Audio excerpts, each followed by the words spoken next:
জুতা ছেঁড়ার আর সময় পেল না। পৃথিবীর কয়েকটা সুন্দর জিনিসের মধ্যে একটা সুন্দর জিনিস কি জানেন? কি বলেন? যখন কোনো সুন্দরী খালি পায়ে হাঁটে। আপনার শাড়ির ব্যবসা তো তাহলে খুব রমরমা। কয়দিন পর পর স্টক ফুরায় যায়। টাকা টাকাটা ও, ওইদিকে টাকাটা দেন। ওইদিকে। নতুন জুতা মানুষটা ফেলে গেল, কি করব? জহির, আপনি কি দোকানে কিছু রেখে আসছিলেন?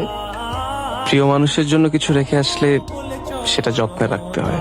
ছেলেটা তো ভালোই, বোকা বোকা কথা বলে। মা, আমি অনেকদিন ধরে একটা জিনিস তোমাকে বলবো বলবো করে ভাবতেছি, কিন্তু বলা হয়নি। তাই কি? আমি না একটা মেয়েকে অনেক পছন্দ করে ফেলছি। ওকে প্রতিদিনই আমি ওই অটো স্ট্যান্ডটা আছে না আমাদের দোকানের ওইদিকে, ওখানে প্রতিদিন দেখি। আর মা, আরেকটা জিনিস জানো, ও একটা শাড়ির দোকানে কাজ করে। শাড়ির দোকানে কাজ করে? হ্যাঁ। আচ্ছা, মেয়েটা কি শাড়ির রং দেখে? মেয়েটা কি শাড়ির গন্ধ নেয়? হ্যাঁ, তাইলে ঠিক আছে, মানে তাইলে আমার ছেলের বউ হিসাবে ঠিক আছে। কারণ যেই নারী শাড়ি ভালোবাসে সে সংসার ভালোবাসে। আপনাকে একটা প্রশ্ন করতে পারি? কি প্রশ্ন? আপনি শাড়ির দোকানে কাজ করেন, অথচ আপনাকে কোনোদিন শাড়িতে দেখিনি। আসলে আমাকে কখনো সেভাবে শাড়িতে দেখতেই চায়নি কেউ। পদ্মর কথা শুনে ভীষণ ইচ্ছা হলো। খাঁটি গরুর দুধ আম্মার জন্য নিয়ে যাচ্ছি। তাহলে হাত কাঁপে কেন?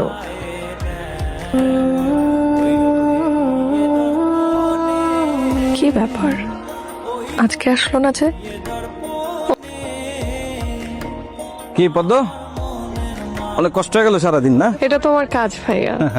তোমার কষ্ট দেখলে কিন্তু আমারও খুব কষ্ট লাগে। তোমার বাবার একটা প্রস্তাব দিছিলাম, রাজি হয়ে যাও। ভাইয়া আপনাকে আগেই বলছি, আমি তো কাজ করতেছি। 6টা মাস সময় দেন, আমি সব টাকা দিয়ে দিব। 6 মাস? তোমার বাপের 9 মাস ধরে টাকা শোধ দিতে পারে না, তুমি কো আবার 6 মাস? এটা চাষিও নাকি অসুস্থ? হ্যাঁ অসুস্থ, চিকিৎসা চলতেছে। টাকা পয়সা লাগে না? হ্যাঁ পয়সা লাগে। কাকা, একটু মোস্ট একটু ঠিক করে দিবেন। আরে ঠিকই তো আছে, এই নিয়ে তো ঠিক করলেন। ঠিক আছে।